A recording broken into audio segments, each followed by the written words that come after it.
चाणक्य और चंद्रगुप्त की 72वां एपिसोड।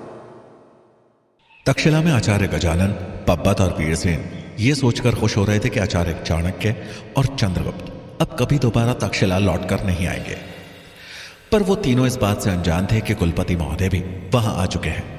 हालांकि कुलपति ने उनकी बातें नहीं सुनी थी, लेकिन वो तीनों कुलपति को सामने देख घबरा गए थे। तभी कुलपति ने फिर से अपना प्रश्न दोहराया। कौन वापस लौट कर नहीं आ रहा है आचार्य गजानन? गजानन ने घबराते हुए कहा, महोदय वो हम लोग, उनकी बात पूरी भी नहीं हुई थी कि पब्बत बीच में ही बोल पड़ा। मालकेतु महोदय, मालकेतु, हम उसी की बात कर रहे थे कि वो अब कभी वापस लौट कर नहीं आने वाला। कुलपति ने खुश होते हुए कहा, क्यों, उसे मगध में सजा मिलने वाली है क्या? गजानन बोले, महोदय मालकेतु ने कार्य ही ऐसा किया था, उसे सजा तो मिलनी ही है और मुझे पूर्ण विश्वास है कि मगध सम्राट उसे सजा अवश्य देंगे। कुलपति हैरान होकर बोले, परंतु मालकेतु की बातें अभी क्यों? क्या वो? पब्बत एक बार फिर बीच में बोल पड़ा, क्षमा करें महोदय, मैं आचार्य गजानन से पूछ रहा था कि आपका सेवक राजहंस यहां आ चुका है तो मालकेतु की कोई सूचना तो अवश्य लाया होगा। मैं बस ये जानना चाहता था कि महाराज ने उसके लिए क्या निर्णय दिया है। कुलपति आश्चर्य से बोले, क्या राजहंस तक्षशिला आ चुका है? लेकिन उसने अभी तक अपने आने की सूचना भी मुझे नहीं दी और न ही मेरे द्वारा भेजे गए संदेश का कोई उत्तर मुझे दिया। गजानन बोले, महोदय राजहंस ने मुझे बताया कि आपके द्वारा भेजे गए संदेश को उसने महामंत्री अमात्य को सौंप दिया था। उसके बाद मालकेतु के साथ उन्होंने क्या किया उसे भी नहीं पता। कुलपति महोदय गंभीर होकर बोले, मालकेतु के दंड से ज्यादा आश्चर्य मुझे यह सुनकर हो रहा है कि राजहंस यहां आ चुका है, लेकिन उसने मुझसे मिलने की आवश्यकता भी नहीं समझी। क्या उसके लिए तक्षशिला के नियम कोई मायने नहीं रखते? गजानन अपने चेहरे पे आश्चर्य दिखाते हुए बोले, महोदय मैं खुद आश्चर्यचकित हूं कि वो मुझसे भी एक दिन बाद आकर मिला। वो अवश्य ही मेरा सेवक है, परंतु मुझे पता नहीं क्यों लेकिन उस पर संदेह होने लगा है। कुलपति हैरान होकर बोले, संदेह? कैसा संदेह?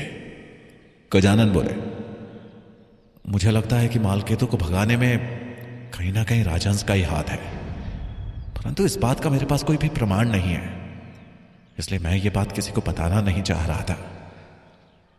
मैं नहीं चाहता कि पिछली बार की तरह इस बार भी मैं प्रमाण के अभाव में फिर से झूठा साबित हो जाऊं। परंतु अगर आप चाहें तो राजहंस के विरुद्ध निष्पक्ष जांच करवा सकते हैं। कुलपति सोचते हुए थोड़ा गुस्से में बोले, अगर यह सत्य है तो मुझे स्वयं उससे बात करनी पड़ेगी और आवश्यकता पड़ी तो उसके विरुद्ध जांच भी बिठाई जाएगी। गलत साबित होने पर उसे अवश्य सजा दी जाएगी। इतना बोल कुलपति महोदय गुस्से में वहां से चले गए। उनके जाते ही तीनों की जान पे जान आई। पब्बत बोला, बच गए, मुझे तो लगा कुलपति ने हमारी सारी बातें सुन ली। गजानन बोले, मुझे भी यही लगा था, लेकिन समस्याएं अभी समाप्त नहीं हुई हैं। तुम दोनों को हमारा एक कार्य करना है। वीरसेन बोला, कहिए आचार्य। गजानन ने गुप्त रूप से दोनों को एक बात बताई, जिसे सुनते ही दोनों के चेहरों पर एक बार फिर चिंता के बादल उभर आए थे। एक तरफ जहां राजहंस के विरुद्ध षड्यंत्र रचा जा रहा था, वहीं मगध में एक षड्यंत्र के खुलासे का इंतजार हो रहा था। मगध में महाराज धनानंद का दरबार लगा हुआ था। धनानंद अपने सिंहासन पर विराजमान थे। सभा में अन्य मंत्रीगणों के साथ साथ अमात्य, शंभुराम और सेनापति भुजंग भी उपस्थित थे। धनानंद ने अमात्य की ओर देखते हुए पूछा, अमात्य, हमें बताएं कि हमारे वज्जी जाने के लिए आपने सारी तैयारियां पूरी कर ली हैं? अमात्य अपने स्थान से खड़े हुए और बोले, जी महाराज, वज्जी जाने के लिए सभी तैयारियां पूरी की जा चुकी हैं। अब बस हमें आपके आदेश की प्रतीक्षा है। महाराज बोले, ठीक है मात्य, हम कल सुबह सेना की एक टुकड़ी लेकर वज्जी के लिए प्रस्थान करेंगे। जैसे आपकी आज्ञा महाराज। ऐसा कहकर अमात्य अपने स्थान पर बैठ गए। तभी एक सेवक ने सभा में प्रवेश किया। सभी सभासदों का अभिवादन करने के बाद वो महाराज को संबोधित करते हुए बोला, महाराज, आपको एक सूचना देनी थी। धनानंद बोले, कहो, क्या सूचना है? सेवक बोला, हम सभी महल के द्वार पे सैनिकों के साथ खड़े थे, तभी एक तरफ से अचानक से उड़ता हुआ तीर आकर महल के द्वार पे आ धंसा। उस तीर के द्वारा किसी ने एक सूचना पत्र भेजा है। ये कहते हुए उसने अपने हाथ में रखे हुए उस सूचना पत्र को दिखाया। धनानंद थोड़ा असमंजस में आते हुए बोले, इस तरह भला सूचना पत्र कौन भेज सकता है? क्या लिखा है इसमें? सेवक बोला, ये तो ज्ञात नहीं महाराज। जहां सारे सभासद उस संदेश की बात सुन आपस में खुसर पुसर करने लगे थे, वहीं अमात्य के चेहरे पर थोड़ी चिंता उभर आई थी। उन्होंने शंभुनाथ की ओर देखा, लेकिन वो भी अन्य सभासदों की तरह ही उस संदेश की बात जानने के लिए उत्सुक लग रहे थे। धनानंद बोले, ये पत्र सेनापति भुजंग को दे दो, वो इस पत्र को पढ़कर सबको सुनाएंगे। सेवक ने वो सूचना पत्र भुजंग को सौंप दिया और दरबार से बाहर निकल गया। सेनापति भुजंग ने सूचना पत्र देखा तो वो कुछ अजीब प्रकार से बंधा हुआ था। धनानंद बोले, सेनापति भुजंग, देख क्या रहे हो? पत्र खोलो और पढ़ो। जी महाराज।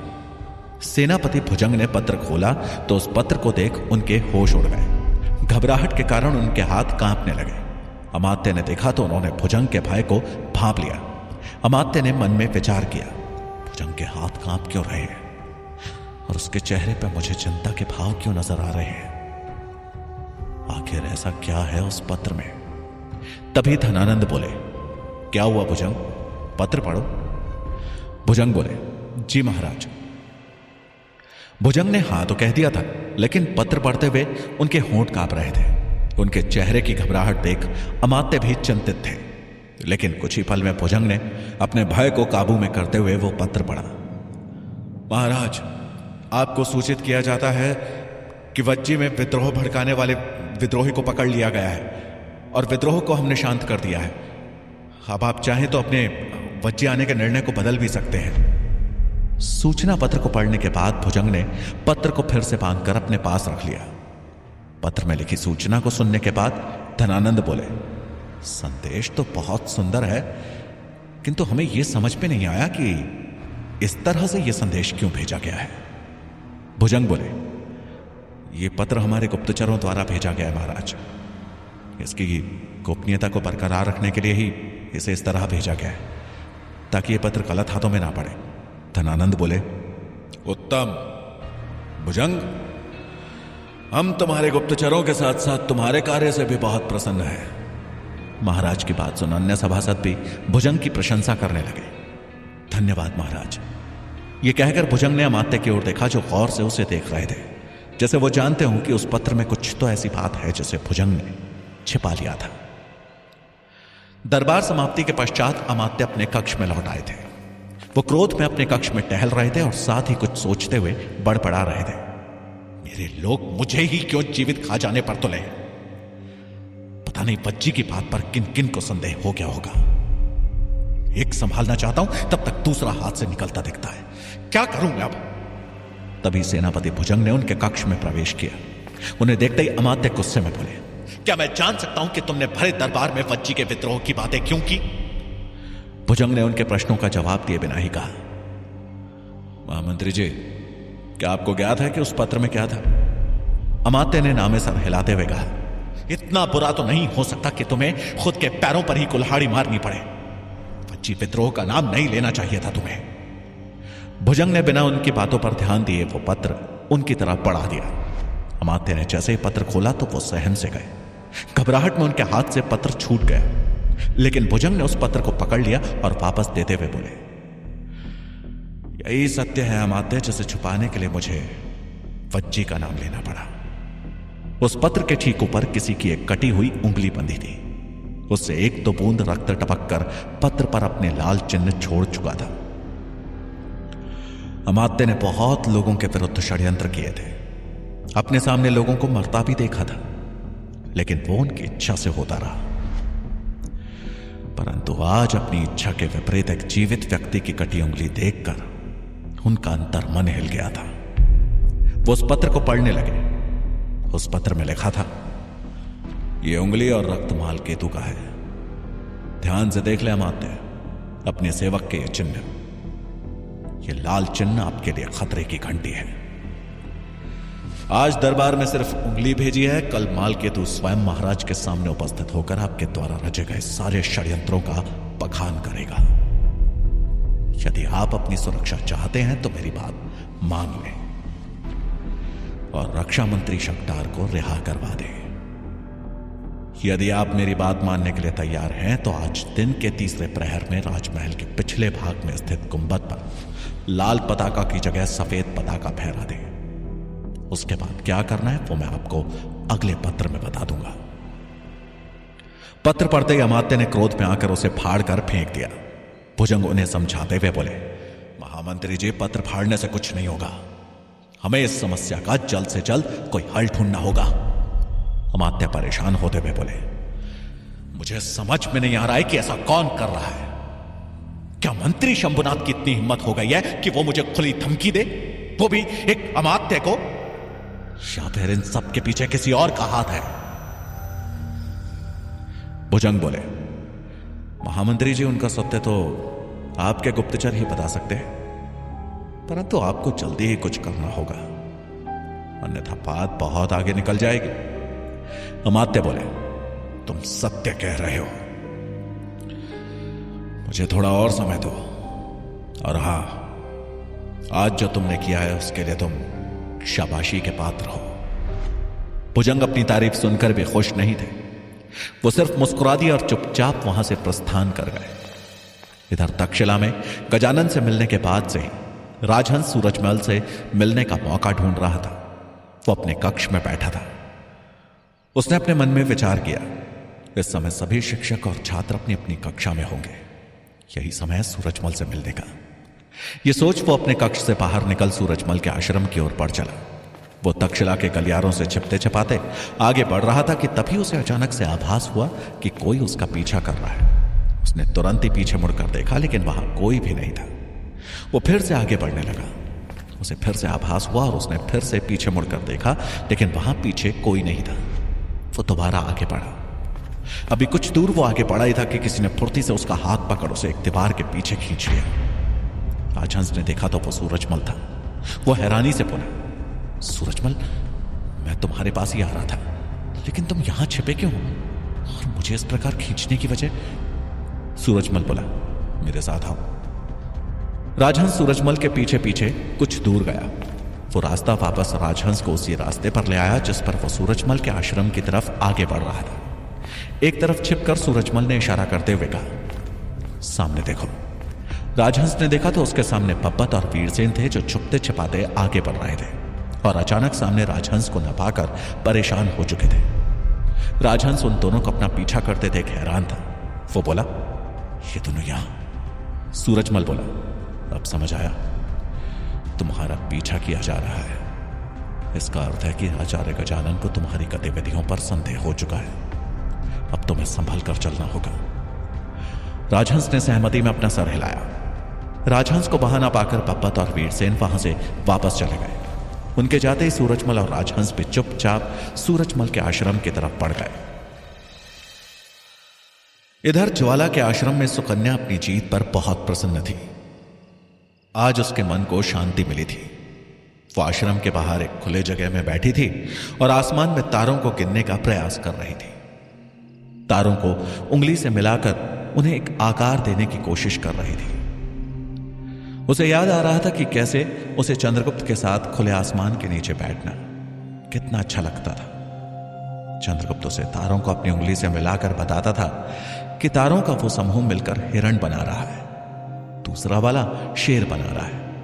वो ऐसा सोच ही रही थी कि अचानक ही सुकन्या का ध्यान जमीन पर गया। उसने देखा कि चांद की रोशनी में वहां किसी व्यक्ति की लंबी परछाई दिखाई दे रही है और वो परछाई लगातार आगे बढ़ रही थी। उसे समझते देर नहीं लगी कि कोई व्यक्ति चुपचाप आश्रम में प्रवेश करने की कोशिश कर रहा है। वो तुरंत चौकन्नी हो गई। उसे इस तरह से चुपके से प्रवेश करते देख सुकन्या को लगा वो अवश्य ही कोई दुश्मन का गुप्तचर है। वो व्यक्ति धीरे धीरे ज्वाला के कक्ष की तरफ बढ़ रहा था। सुकन्या को उस पर संदेह हुआ, इसलिए ज्वाला की सुरक्षा के लिए वो दबे पांव उस व्यक्ति के पीछे चलने लगी और साथ में उसने अपने हाथ में कटार भी ले ली। उस व्यक्ति ने जैसे ही चुपके से ज्वाला के कक्ष का द्वार खोलने का प्रयास किया, सुकन्या फुर्ती दिखाते हुए उस व्यक्ति के पीछे जा खड़ी हुई और कड़क आवाज में बोली, कौन हो तुम और यहां क्या करने आए हो? मुझे अपनी शक्ल दिखाओ। सुकन्या की बात सुनकर भी वो व्यक्ति वहीं ठिठक कर रुक गया, लेकिन पीछे नहीं मुड़ा। उसने खुद को एक कंबल से ढक रखा था। सुकन्या उसकी तरफ से कोई प्रतिक्रिया न देख क्रोध भरे स्वर में बोली, यदि अगले पल तुम नहीं पलटे तो उस कटार का वार तुम्हें ऊपर पहुंचा देगा। वो आदमी सुकन्या की परवाह किए बिना ज्वाला के कक्ष का द्वार खोलने लगा। उसका यह दुस्साहस देख सुकन्या को क्रोध आ गया। वो बोली, तुम ऐसे नहीं मानोगे। इतना बोल उसने बिना कुछ सोचे अपनी कटार उस व्यक्ति पर चला दी, लेकिन तभी एक दूसरी कटार ने उसके प्रहार को रोक दिया। सुकन्या ने हैरानी से देखा तो उसके बगल में ज्वाला खड़ी थी, जिसने उसके प्रहार को निरस्त किया था। सुकन्या आश्चर्य से बोली, ज्वाला, यह व्यक्ति आपके कक्ष में घुसने की कोशिश कर रहा था और आप इसका बचाव कर रही हैं? ज्वाला सुकन्या को समझाते हुए बोली, यह आवश्यक नहीं कि आश्रम में आने वाला प्रत्येक पुरुष हमारा दुश्मन ही हो। तब सुकन्या असमंजस में बोली, महिलाओं के इस गांव में पहली बार पुरुष को देख मुझे इसके दुश्मन होने पर संदेह हुआ, इसलिए मैंने ऐसा किया। अगर मुझसे भूल हुई हो तो क्षमा चाहती हूं। ज्वाला सर हिलाती हुई बोली, ठीक है, अब तुम जा सकती हो। सुकन्या वहां से चुपचाप चली गई, लेकिन उसके मन में एक ही प्रश्न उठ रहा था कि यह व्यक्ति कौन है। ज्वाला ने उस व्यक्ति के साथ अपने कक्ष में प्रवेश किया। अंदर आते ही उस व्यक्ति ने अपने चेहरे से कंबल हटा लिया। ज्वाला उस व्यक्ति के चरणों में बैठ गई और सर झुकाते हुए बोली, प्रणाम आचार्य चाणक्य। उसे देख चाणक्य मुस्कुरा रहे थे। आखिर आचार्य चाणक्य का ज्वाला के आश्रम में आने का उद्देश्य क्या है? क्या अमात्य मंत्री शक्टार को छोड़ने के लिए राजी हो जाएंगे? क्या होगा कहानी का अगला मोड़? जानने के लिए सुनिए चाणक्य का अगला भाग।